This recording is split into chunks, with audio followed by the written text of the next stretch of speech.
Chris Moore was my student, and I operated on the side of the desk where the authority was, and that's the way things were. And it's very fitting that the Flamingo Award today went to folks who had an experience there at Keyhole, because I realized how fully Chris and I had reversed roles. You see, he became my mentor when I got interested in this outdoor stuff. And that was a pretty emotional part of my life, as I suppose I communicated to some extent in that journal I gave you last night. But old Chris got me on Section 3 of the Chattooga one day, and I was paddling along this boat by myself. And we got to Keyhole, and I said, well, Chris, guess we'll just drag this old boat around this old beach here, won't we? And he said, Cushman, paddle this rapid. And you know, I began to realize I'd gotten on the other side of the desk there, I believe. I was out there in that classroom chair, and so I got in the boat and I commenced to go down through. It was right at the top of that drop, right? And I commenced to try to draw right to stay away from that rock and slide by it and go on down the drop there. But instead, I just washed right up on that rock. The canoe was just stuck there right at the lip of this drop. And this funny little voice got in my head and said, Cushman, son, you're safe right here. Don't do anything rash. Just stay here, perched on this rock. No harm will befall you. It'll rain occasionally, and you get something to drink. It's just real cool right here. If you push your boat off this rock, look where you're going to go. Well, that sounded very enticing for a while, and so I just sat there for a while. And Moore was down in the eddy at the bottom of the rapid, dozing, waiting on me to do something or other. And so I sat there a while. But finally, the ineluctable truth began to crash in upon me, to the effect that there was no food on this rock, and that it was late in the summer, and it wasn't much rain, and it was a pretty uncomfortable place. And I decided that I didn't want to spend eternity there. And I dazed over there, slobbering away, just like I told you last night. And I saw this compassionate mouth say, welcome to the river, Cusharoo. We'll stand as Chris comes up here so that we can greet them both.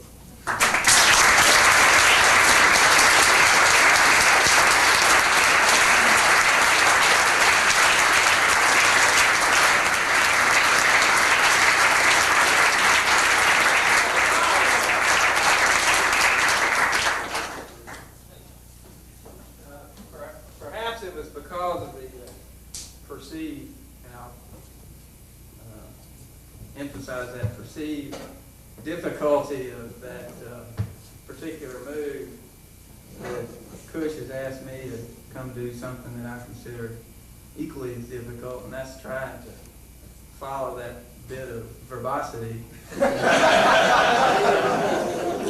eloquence in my own simple way. What Cush has asked me to do is extremely important to him, and therefore touches me greatly that he's asked me to do it. But it's extremely important to me, and I think, if not now, certainly by the end of this week, all y'all realize how important it is to you. It's true that I was fortunate enough, along with Larry Roberts, to get in on the ground floor of the beginning of this trip. There are a lot of people here in this room who were also saw this trip in its early days, and therefore have been able to see it reach the heights that it has now.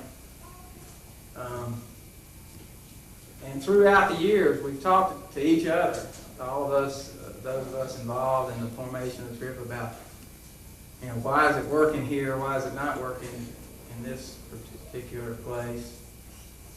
But overall, you know, why is it continuing to be such a good thing? And I think there are a lot of reasons, but I think there's a fundamental reason that, at least for the first couple of years or so, some of us didn't put the significance on it that we have come to now. It's when you're caught up in your own thing, it's hard to put a perspective on where your program or your class or your school or any of these things fit in to a bigger picture. But another part of my job at Baylor when I was there was working with the admissions office, and part of that entailed traveling around and seeing some other secondary schools and how they did their things, and traveling to different states. And I felt very fortunate to get a perspective on Baylor and what was happening there. And since I'm still in education, although now I'm back on the other side of the desk, I'm able to even add a further dimension just on viewing education and how programs are run. And maybe the single common denominator that's been a reason for success all these years about the Baylor SeniorTrip, and I dare say about Baylor in general, has been the leadership. There are headmasters and there are presidents throughout the country that put a lot into their schools and their institutions. This is the 10th anniversary of the SeniorTrip, actually the 11th trip. It was 1976 that we did our first one. And Dr. Barks has been on every trip. Probably even more amazing than that is that he has participated on every day of every trip. If you'll put in perspective what time of year this is for him, we all know what time of year it is for you all. It's the best kind of learning. What you're getting told you're going to be used in the next 5 minutes. Your ability to listen has to do with your ability to get through. It's a wonderful classroom. The reason it rings true to us is that it's born from the roots of a man who loves these people in this land, this old land of the American Southeast, the Southern Appalachians. And it's out of that spirit that we have loved David and have appreciated his continuing to be willing to come back to us every year, even as his own fame and career have taken off. And we are grateful for that because he represents values that we believe in and that we're happy to present to our seniors every year. David, welcome back. All right. All right.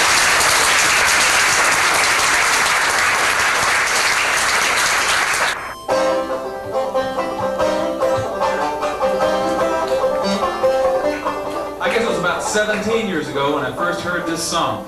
It's an old tune on a 78 record by Uncle Dave Macon, who was the first star of the Grand Ole Opry back in about 1925. Now, Uncle Dave was quite a character, and he played in the old-time banjo style. He was quite a drinker. Somebody once asked Uncle Dave, they said, "Uncle Dave, Tennessee's just about to be overrun with Baptists and crabgrass. What are we going to do?" He said, "Well, I don't know what you can do about the Baptists, but if you pour a little whiskey on that crabgrass, those Baptists lead it right down to the nub."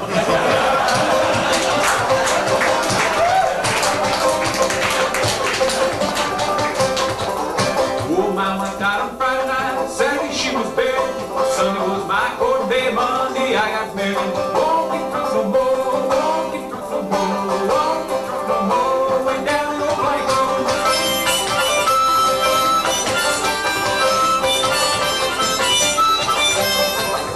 Now Nashville is a pretty place, Memphis is a beauty. You want to see them pretty days, go to Chattanooga. Won't get drunk no more, won't get drunk no more, won't get drunk no more, way down the old plank road.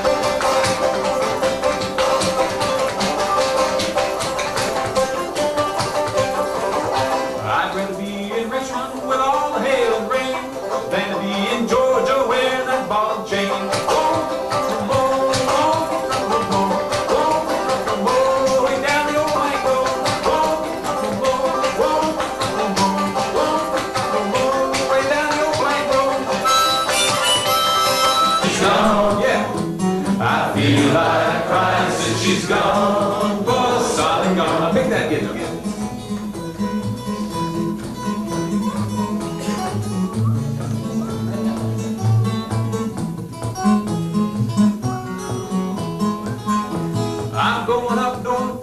I'm going up north this fall. If I don't come back, you won't see me at all. From Buffalo to Washington. One more time. I feel like crying since she's gone. Good singing.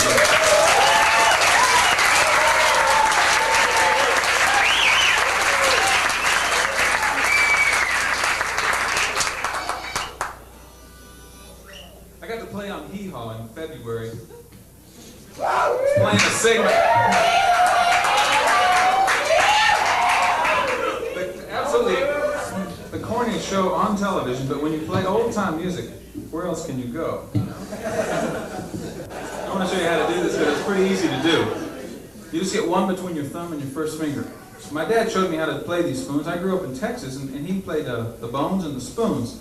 That's what he said to do. Get one finger in between, hold it tightly in your hand. Just hold it tightly back here like you're making a fist around it. If you have that one finger in between, it makes a little space between the spoons. You just hit down on your leg and up on your hand, down on your leg and up on your hand. Your hand doesn't have to move. Go back and forth. If you want to get fancy, you can drag the spoons across your outstretched fingers like this. Get a little rolling sound. Here's some other kind of things you can do with the spoons.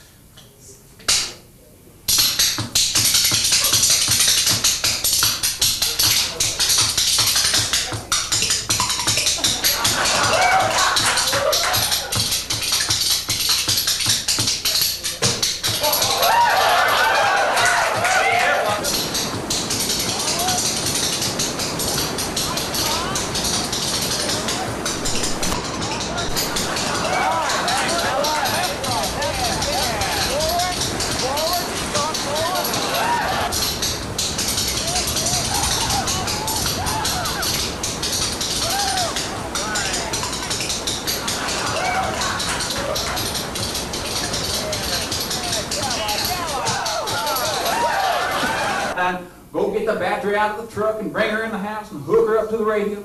We'd all gather around and listen to WSM, Grand Ole Opry, and WLS barn bands. Oh, it was wonderful. I mean, people came from miles around to hear that radio. And they have a game they play there using hand bone rhythms in Africa, where they do the slapping rhythm with two of them. It's really interesting to watch. Let me just show you some of the rhythms I've learned. I'll show you some I learned over there, too. The simplest one goes like this. You clap your hand, let one hand slide off and slap your leg, and then slap the other leg. So you got bump, bump, bump, bump, bump.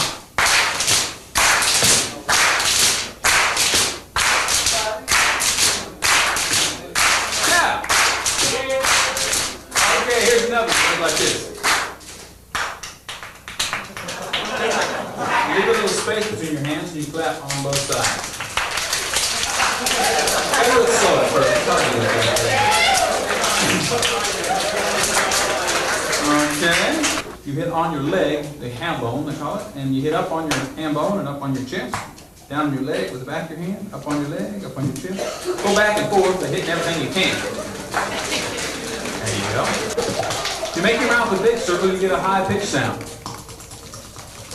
To make it a small circle, you get a low pitch sound.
distinguished beyond words in their field. We know about and have friends because they were Larry King's friends. Roy Smith,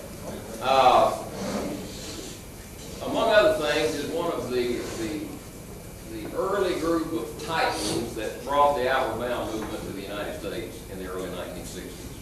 He worked closely with the founders of Colorado Outward Bound School, Southwest Outward Bound School. He worked at Southwest Outward Bound School. He has also taught in such colleges as Antioch College, where perhaps his salient characteristic was his ability to gather together groups of young people of college age and take them on expeditions of unusual ambition.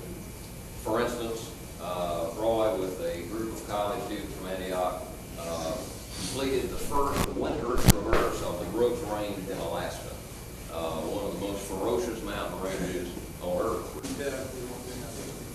So in 19, I left for Africa. I didn't go by BOAC, I didn't take a jet or whatever. I hitchhiked out there. And I arrived there just before Christmas, I think, in 1959. And that Christmas I climbed Kilimanjaro, which was one of my great dreams. I never thought I would ever go to Africa. I ended up climbing Kilimanjaro.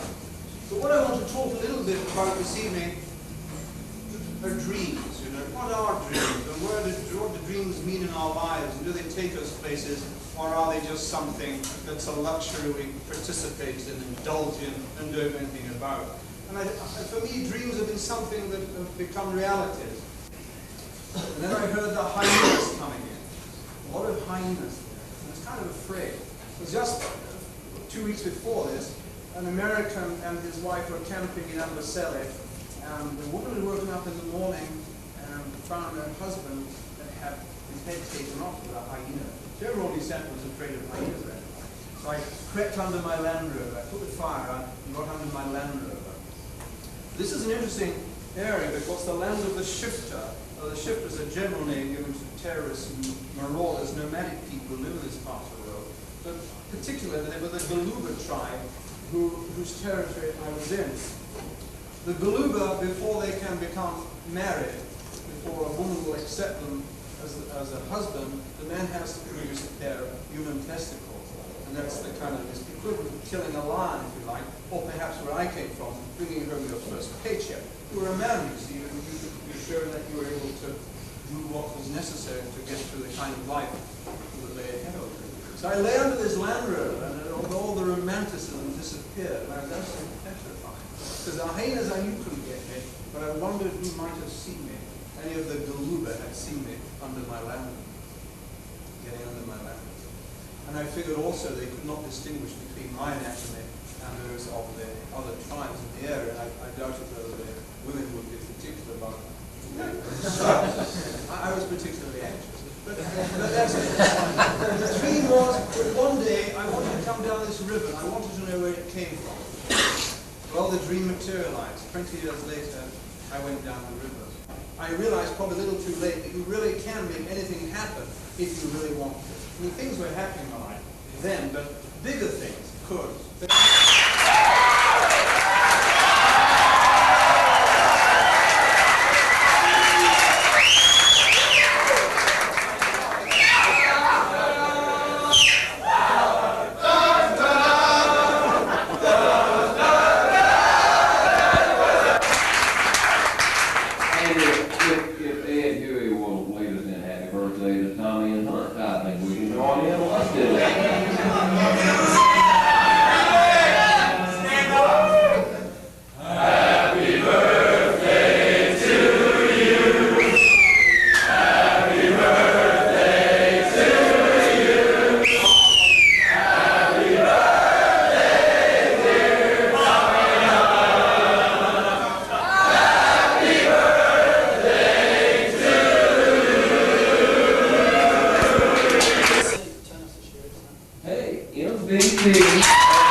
the rest of us, or many of us, don't see.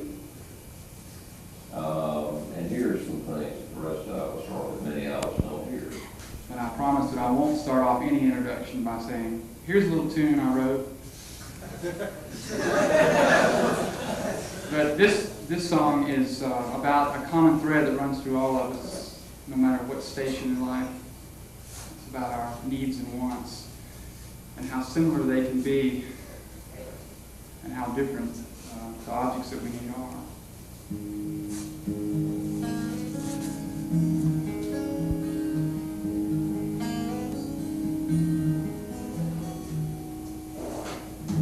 If I was a poor man, born into my pain, a place where promise never came, and I walk hungry through my day, I'd send a prayer that I would eat just once again, a place to hide me from the driving winter wind. These things are golden to a man who has no friend. Have you ever been?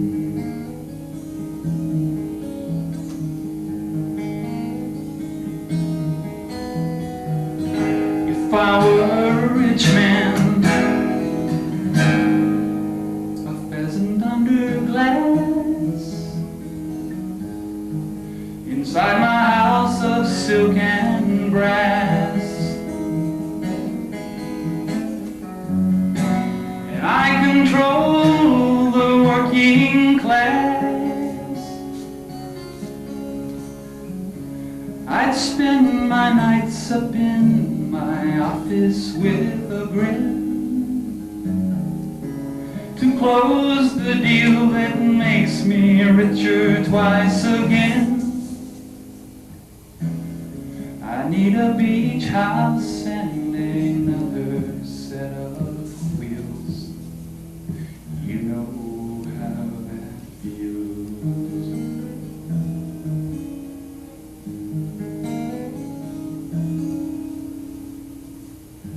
If I was a color, stripped of my true name, dragged to the south in iron chains,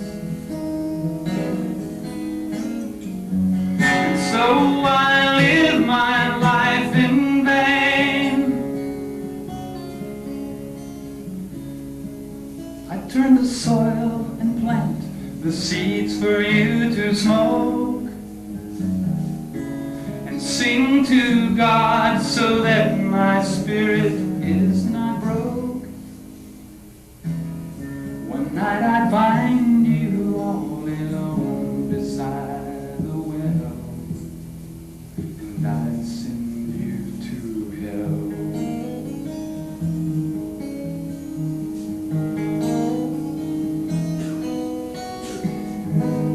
Well, I am not a poor man, and rich I'll never be, and I was born to the mainstream.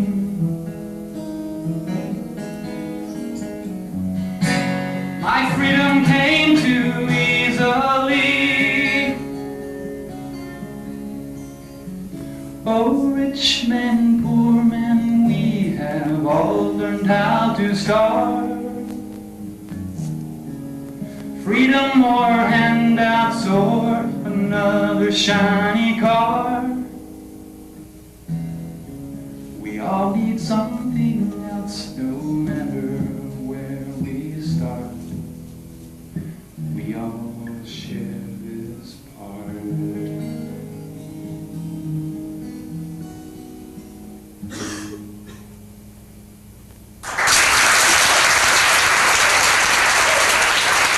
Chastity River. And I say that because yesterday somebody thought I was singing about chastity. It was me.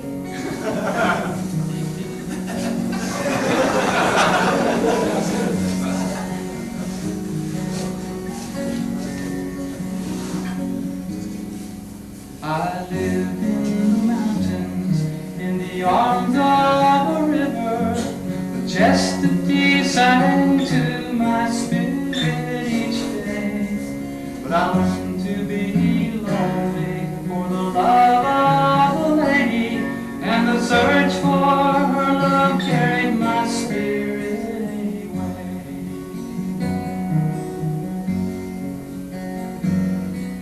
Sing to the ladies of Sati, dance with them under the stars. Though many a lady's been kind to me, I still go in search of my heart. So I follow the river to a town in the valley, and there on a meadow I dug the red clay. I learned from the soil not to hurry the season, but the seed of love carried my spirit away.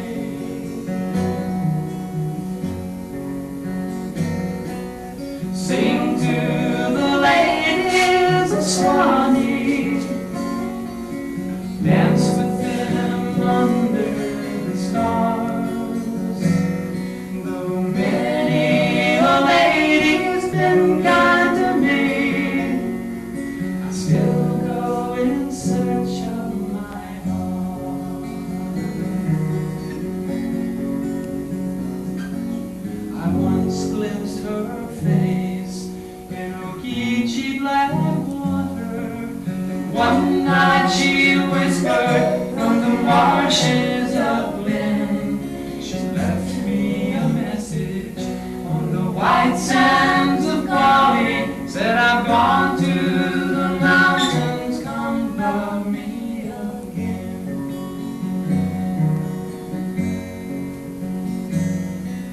Sing to me, lady, chastity. You were my love from the start. Though many a lady's been kind to me, I see now we never shall part.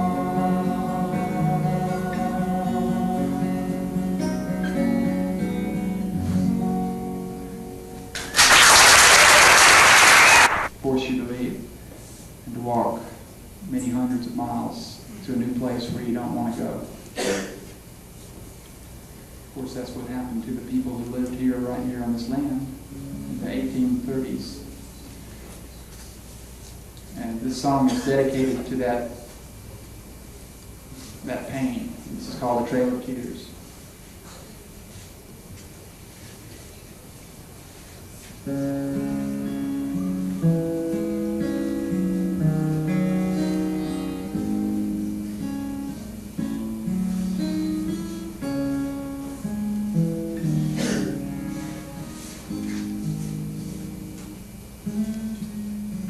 In the wind, I listen for birds' sweet song. I pray that the words be strong to sing to the place in my soul where the emptiness grows. In the sky,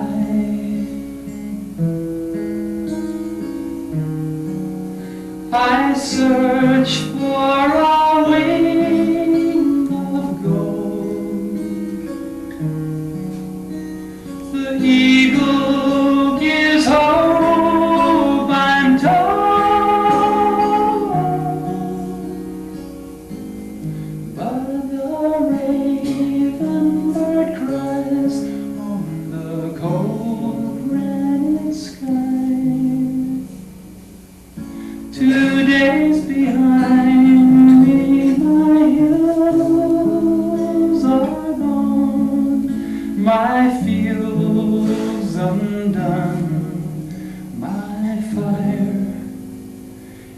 cold and it's quiet, where once there was a home.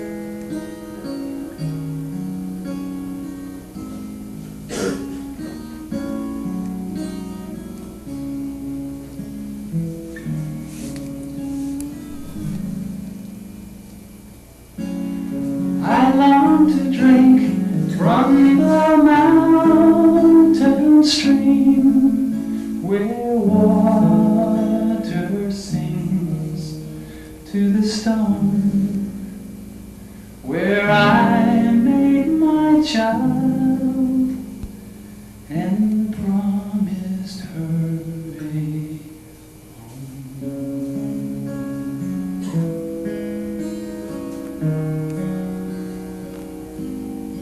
on this road.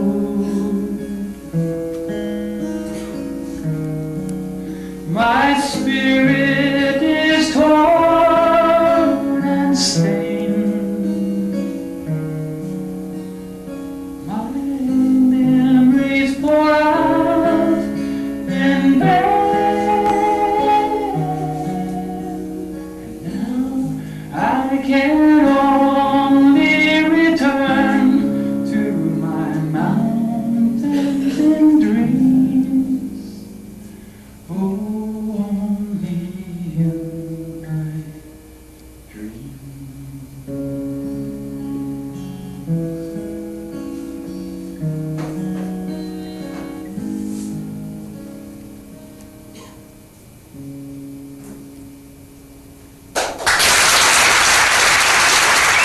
Fred Park and his friend Bob Willoughby.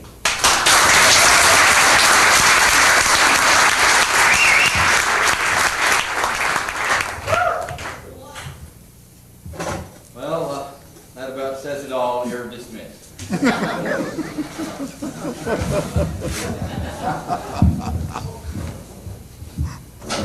This is Mr. Willoughby here, and I'm Fred. So since we have this modern technology at our disposal, we'll just put it here between us. And there, share it. Yeah. Thank you. If at some point in time I seem frozen in midstream and unable to finish a sentence, if you would finish it for me, I will accept whatever it is that you would like to impose on the end of the sentence. We all do that most of the time anyway, we just don't do it out loud, isn't that so? Well, we'll start here with a little song that's sort of a welcome song. I hope that you like this all right. Mr. Whibley here is going to play the 6-string guitar. This is a jazz musician who has consented to knock around some good chords for us to play some music that's great. Thank you.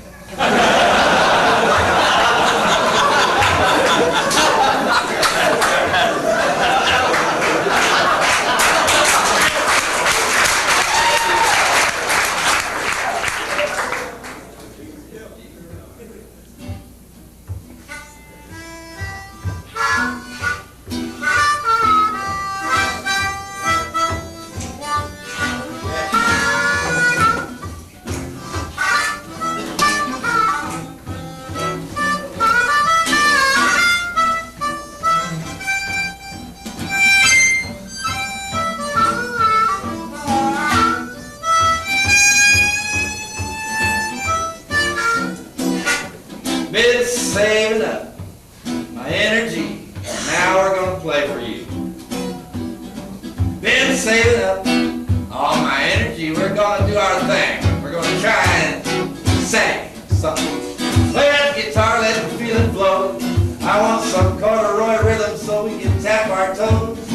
I'm feeling feeling warm like the sun in a storm. So let's follow the feeling and flow. Let's all go down to Shinbone Town. You know we got the music disease. Let's all go down to Shinbone Town where arthritis will never bite us. Where you can do what your feet want to do. In soft skin or socks or in your shoes. I'm Tin Pan Sam at your service as I am, serving a hot leg or two.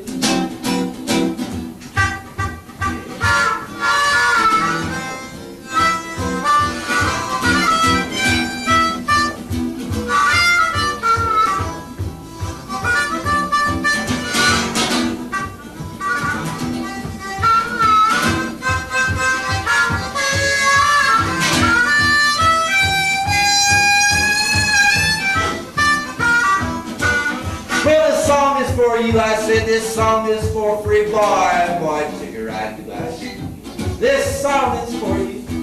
This song is for free. All you Tennessee crackers and southern snack flaggers. Won't cost you a dime, not a dime, you see.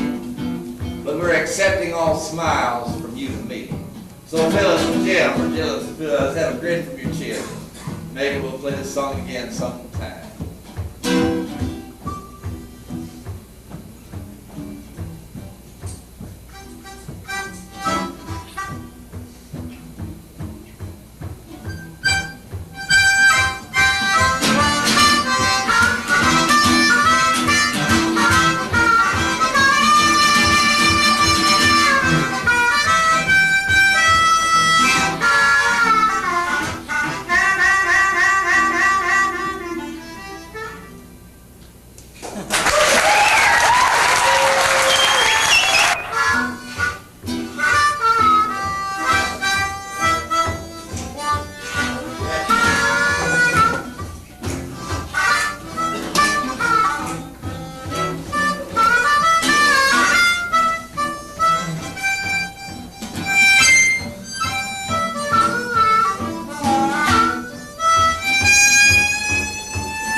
Been saving up my energy, now we're gonna play for you.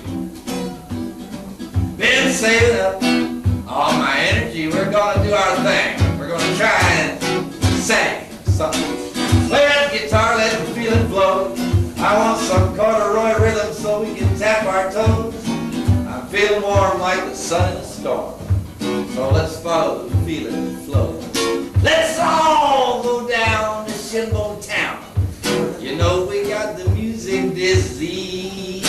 Let's all go down to Shinbone Town where arthritis will never bite us. Where you can do what your feet want to do. In soft skin or socks or in your shoes. I'm Tin Pan Sam at your service as I am, serving a hot leg or two.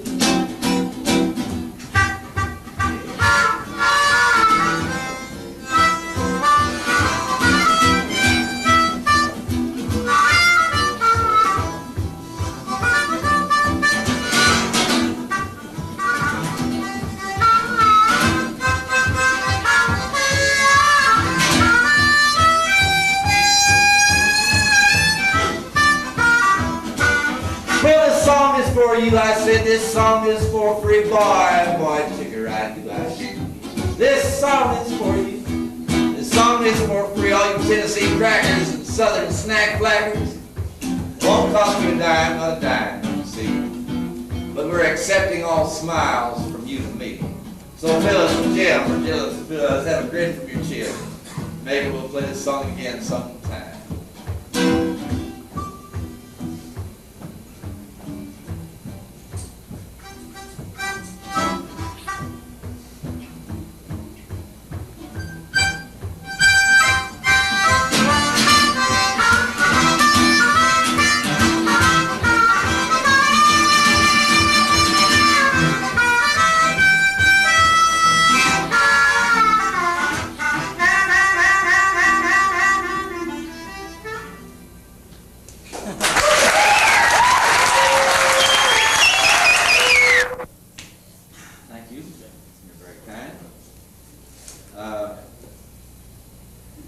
there are a number of obligations that I have being invited to be here.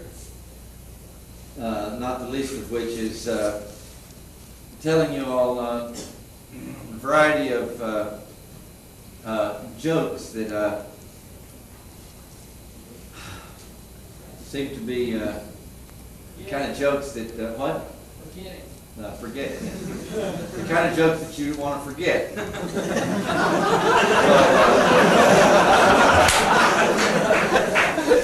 Being as there are only really two great traditions in amongst telling jokes, there are jokes to be enjoyed by everybody, and then there's jokes to be enjoyed by the teller. Why, I'll tell you some of those latter to you because they're the ones that are really for forgetting. So, I'm going to start right off with one of these jokes now.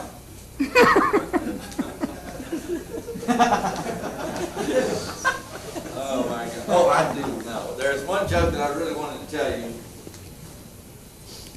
that has to do with being Americans.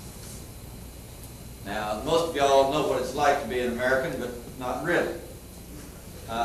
Born and raised in America doesn't give you the right to be thinking of yourself as an American in an objective sense, because you're so caught up in it, it's right in front of you and it's difficult to see. You know, you can't see the forest for the trees, and some people can't see the forest or the trees. But that's neither there nor here, and so I'll proceed, since this is not worth remembering anyway. What I wanted to tell you is, if you had a chance to leave America, then you'd be able to perceive America, because you'd know that there was something that was missing. So this little kid was going to write a letter. The song there that you sang here just a minute ago made me think of this. And he's going to write a letter to Santa Claus, or no, I remember what it was. Yeah, it was one. It was no, see, how did Easter go? I'm sorry. Easter Bunny? The Easter Bunny. No, not the Easter. Wrong. Number. No, this is number 81, I believe. This is 81. The Easter Bunny is somewhere along about 76. What happened in this joke was that this kid sits down and he writes, you know, he says, in the privacy of his room, you know, it's his little piece of paper there and a lamp, you know, in his privacy of his room, nobody else around. He says, "Dear God," comma, little indented little spot there, and he starts it. He says, "For Christmas, I would like a red tricycle with white wheels, period." And he writes on, "If you could arrange this for me, I promise not to hit my sister for a year, period." And he looked at that, he says, "Santa Claus will never believe that." He tears it up, throws it away. He gets out another piece of paper, and he sits there and he's thinking, you know, he says, let's see, what he said, remember? Dear God. Dear God. Oh, that's what it was. He decided he'd go up a little higher. He starts out, "Dear God."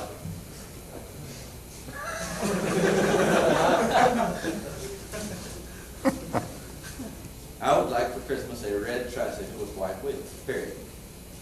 If you could help me arrange this in any way, I would be pleased to not only not hit my sister for a year, but not get in a fight with anybody for a year, period." He looks at that. He says, "God knows everything. I can't get away with this." He tears it up and throws it away. And he's sitting there. And he can't really quite come up with what's the right thing to do, you see. So he decides to take a break and go get some milk and cookies. And he's on his way down, and he walks by the telephone stand there, and then he looks at it, goes on and gets his cookies and milk, and he comes back, and standing right there on this little shelf right above the telephone, he looks down the hall, you know, there ain't nobody inside. There's this statue, you know, of Mary holding a little baby. He moves around, and he takes that thing off the shelf, and he goes down in the basement, put that sucker in a paper bag, and hid it under the hot water heater. And he went upstairs into the privacy of his room, you see. He got this pencil out. He started out, "Dear God, comma, if you ever expect to see your..."